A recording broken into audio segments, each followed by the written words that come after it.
नहीं, मौका कौन दे रहा है? एक सेकंड रुकिए रुकिए, आज आरएसएस की तरफ से उन्होंने कहा कि वर्तमान भ्रम और असमंजस की स्थिति समाप्त होनी चाहिए। बिल्कुल होनी चाहिए। क्यों हम ये गेसिंग गेम खेलने दे रहे हैं? उसके लिए वेट होना क्यों हम गेसिंग गेम खेलने दे रहे हैं? पड़ेंगे ना, भाई तो बिना तथ्य के आप चाहें कि फांसी चढ़ा दें, मैं नहीं कह रही, सामने आएगा। कम से कम ये तो बताएं जी, अभी आप अफवाहों का बाजार बंद कीजिए, मत बताइए कि आप इतना है, कहीं तो एक्शन लीजिए ना। मुझे बताइए, 20 दिन करने क्यों दे रहे हैं? योगी जी ने कहा था 15 दिन के अंदर रिपोर्ट आ रही है, 15 दिन की रिपोर्ट आई, यहां बैठे हुए व्यक्ति बयान दे रहे थे 15 दिनों से, एक नहीं पकड़ा जाएगा, सब लीपापोती हो गई, पैसे भी रिकवर हो रहे हैं। जनता आहत है तो अपडेट देते रहिए ना जनता को।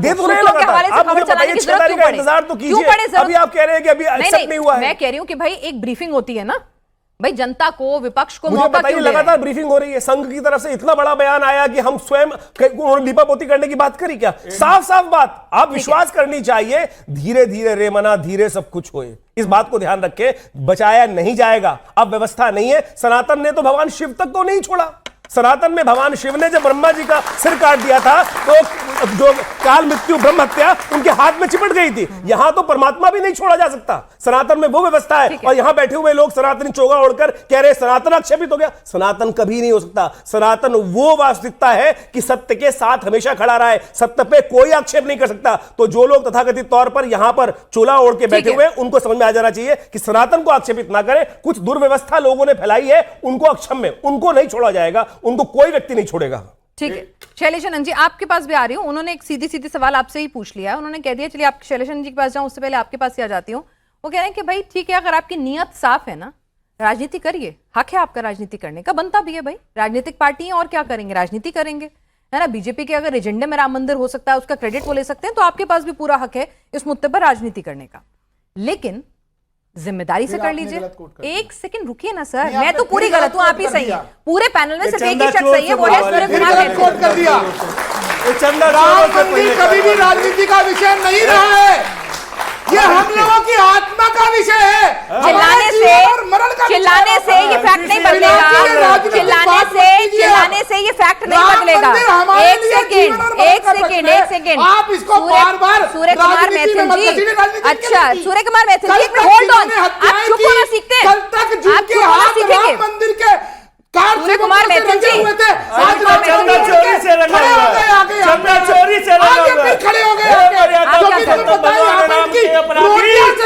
चंदा चोर, ये देखो राम भक्तों के हत्यारे, ये राम भक्तों के हत्यारे जो संसद में खड़े होकर बोलते हैं हाँ हमने मरवाए। सूर्य कुमार मैथिल जी एक से रुकिएगा, एक मिनट विनय जी, एक सेकंड, मैं यहीं से निपट लूं पहले, एक मिनट। सूर्य कुमार मैथिल जी, चिल्लाने से, बीच में बोलने से, एक मिनट, मैं अपनी बात कर रही हूं, चुप हो जाइए। विनय जी, जो राम भक्तों के खून से दाग है, इतना ज्यादा मोनोलॉग बोलने की जरूरत नहीं है साहब। सुनिए एक minute Surya Kumar Maithil ji, with all due respect, अगर बीजेपी के एजेंडे में, उनके चुनावी घोषणा पत्र में, उनके संकल्प पत्र में अगर इसका जिक्र होता है ना, तो फिर ये चुनावी मुद्दा है, राजनीतिक मुद्दा है।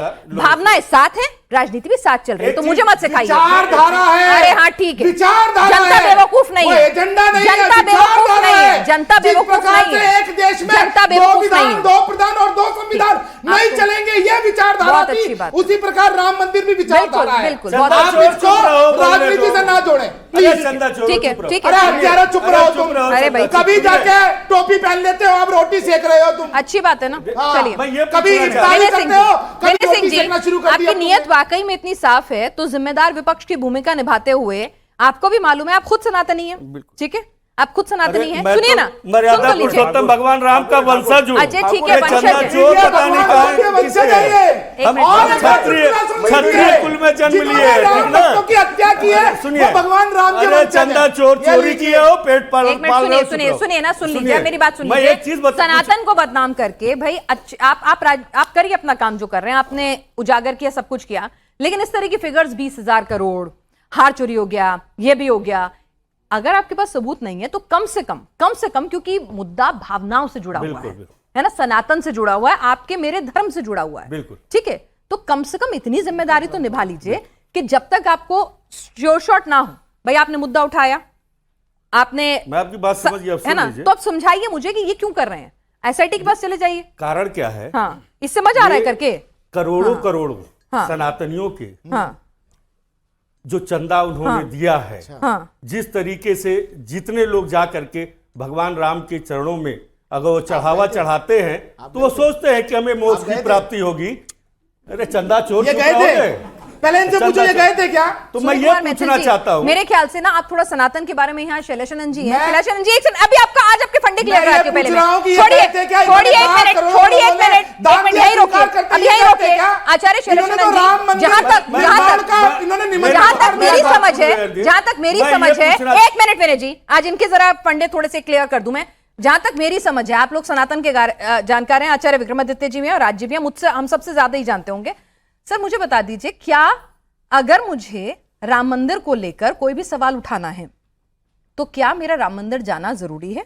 क्या मैं राम भक्त नहीं हो सकती अगर मैं अयोध्या जाके राम का नाम ना लूं या मंदिर के दर्शन ना करूं?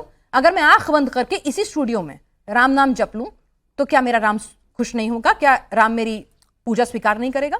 जरा मैथिल साहब को समझा दीजिए। बिल्कुल, राम जी तो सर्वव्यापक हैं, ईश्वर अंश जीव अविनाशी, चेतन अमल सहज सुखराशि। तो भगवान की ऐसी कोई अभिव्यक्ति नहीं है, कहीं से भी परमात्मा की प्राप्ति संभव है, लेकिन कर्म प्रधान विश्व रचिराखा, जो जस करे सो तस फल चाखा। उसे, क्योंकि कर्म इस संसार में कर्म मूल है तो कर्म प्रधान है, इसी आधार पर विश्व की रचना हुई है। तो जो जैसा कर्म करेगा उसको वैसा फल चखना खाना पड़ेगा। इसलिए फले सुखदाचनम मा इसी- कर्म फल हेतुर्भु माते सर्वो। पहले पूरा श्लोक सही पढ़ लें, उसके बाद बोलें। कर्म ऐसे हैं, आप कौन सा कर्म ऐसे हैं, आप कौन सा कर्म कर्म ऐसे हैं, करते हैं? यहाँ हम की लोग बात करते करेंगे। हैं।